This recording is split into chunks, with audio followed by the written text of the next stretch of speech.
Gaming alone is extremely boring.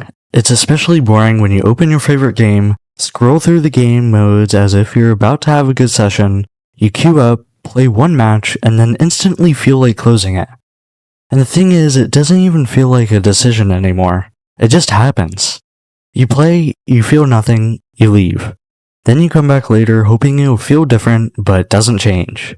And what's confusing is that it wasn't always like this. There was a time where I could sit down and play for hours without even thinking about it. No burnout, no boredom. No, I'll just play one game and get off. Just pure gaming. I was focused and time didn't exist.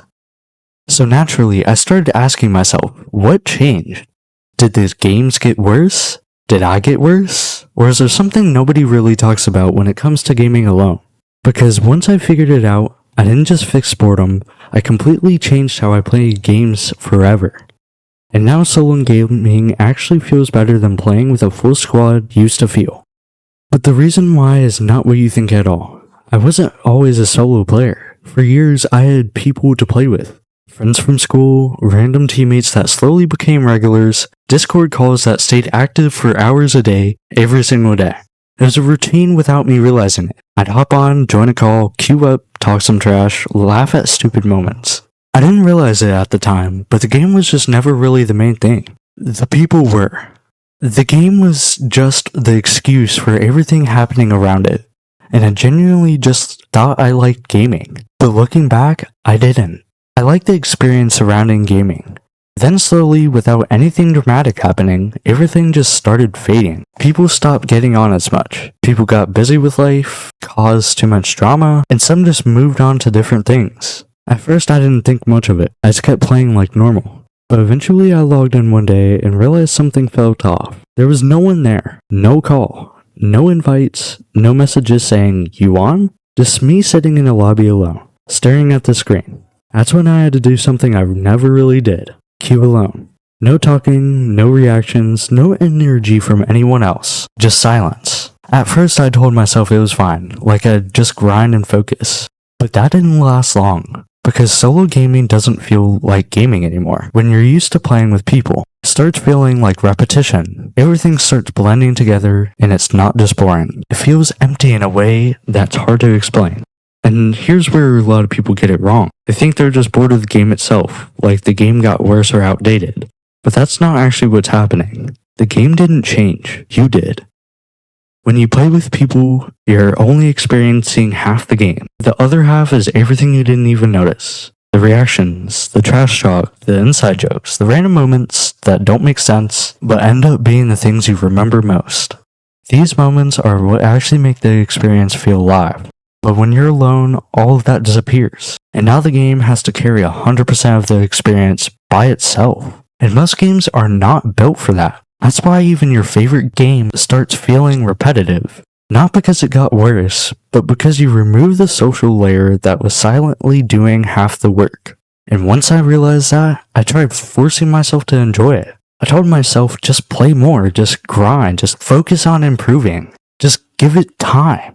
But instead of fixing anything, it was actually making it worse. Because now I wasn't just bored. I was bored and actively forcing myself to stay in there. A mental lab. And that's when something clicked for me. If you play solo the exact same way you play with a squad, it will always feel worse. Because you're missing the main ingredient, but still trying to follow the same recipe.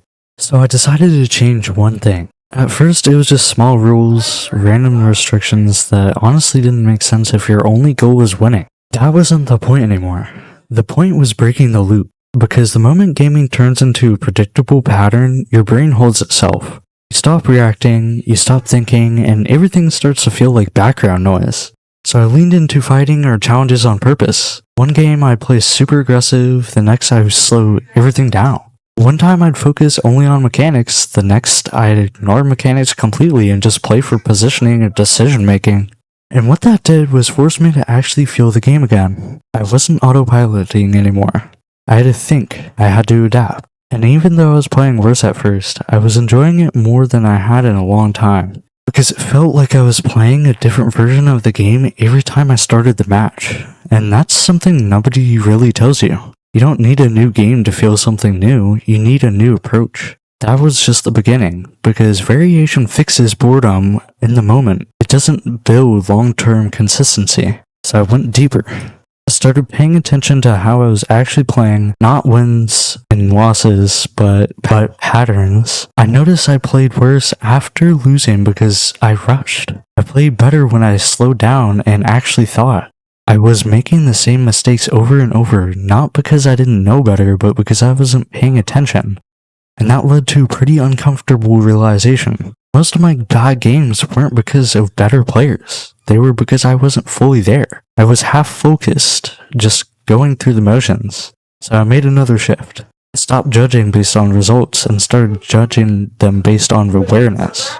If I lost but I was fully locked in, thinking, adapting, and learning, that was a good time. If I won but I was on autopilot the whole time, that was a bad one.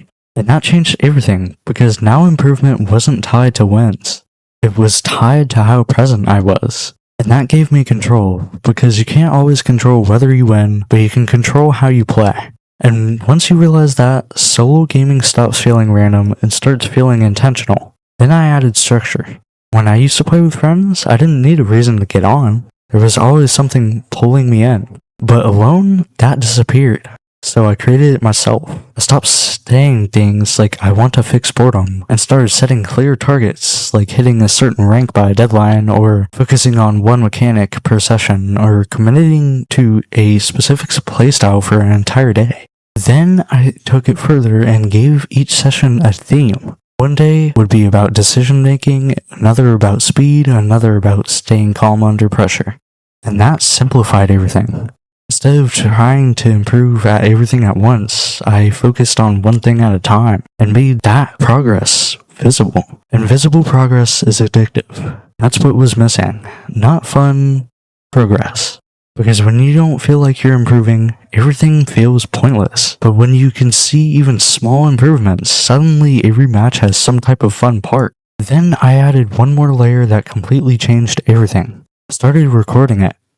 And that changed how I experienced every single match. Because now I wasn't just playing and forgetting it, I was able to look back at what I did. Wins mattered more because I could rewatch them, mistakes mattered more because I could learn from them, and even boring matches had value because I could still take something from them later. And if you take that one step further and turn it into content, everything changes once again. Now you're not just playing to pass time, you're playing to create something. Better clips, better decisions, better moments. You start thinking about how your gameplay looks, what story it tells, what makes it interesting. And at that point, you're not just gaming anymore, you're building something while you play.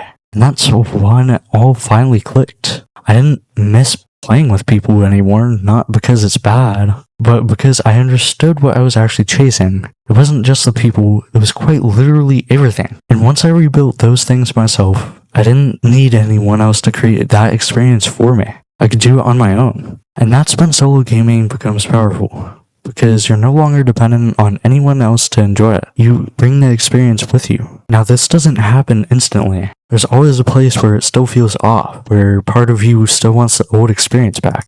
That's normal. You're used to being entertained. But now you're learning how to create the experience instead. But once it clicks, it sticks, because now you understand something most players never figure out. The game itself is only half of the experience, and the other half is how you interact with it. And if you don't control that part, you'll always get bored eventually, no matter what game you play. This is where most people mess up. They game jump all the time. They think the solution is finding a better game, so they switch, and for a few days it feels fresh again. But then the same boredom comes back, because the problem wasn't the game, it was the loop. And if you bring the same mindset into a new game, you'll get the game result just delayed. So instead of chasing new games, I started grinding one, not just in skill, but in my own experience. I learned how to make it fun again on my own. And once you do that, something changes. You start enjoying the process more than the outcome. You care less about winning or losing and more about how well you played, how much you improved, how clean your decisions were.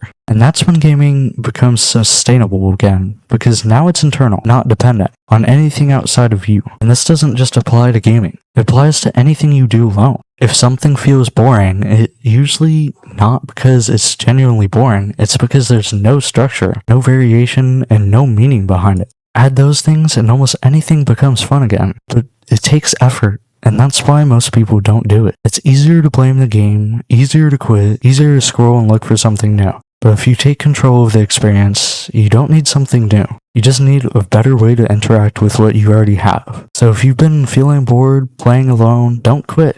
Don't jump games, and don't assume you're burnt out forever. Change how you play, add variation, add structure, and build towards something. Because once you do, gaming alone stops feeling empty and starts feeling like something you can actually control again. And if you made it this far, that already tells me something. You're not just playing games to pass time, you actually want to get better, or at least enjoy it again. So don't just watch this and forget it. Try it. Next time you get on, change something. Add variation. Give yourself a goal. Pay attention to how you're playing, because that's where everything starts to shift. And if you want to go deeper with this, that's exactly what this channel was about. I'm not just posting random gameplay, I'm breaking down how to actually enjoy the grind, improve faster, and stay consistent without burning out. So if that's something you're trying to do, subscribe so you don't miss what's coming next. Also, I've got a Discord in the description where people are doing this in real time, sharing clips, helping each other improve, actually building that environment instead of just relying on random teammates. So if you don't want to do this alone, that's where you'll go. Other than that, I appreciate you for watching, and I'll see you in the next one. Goodbye.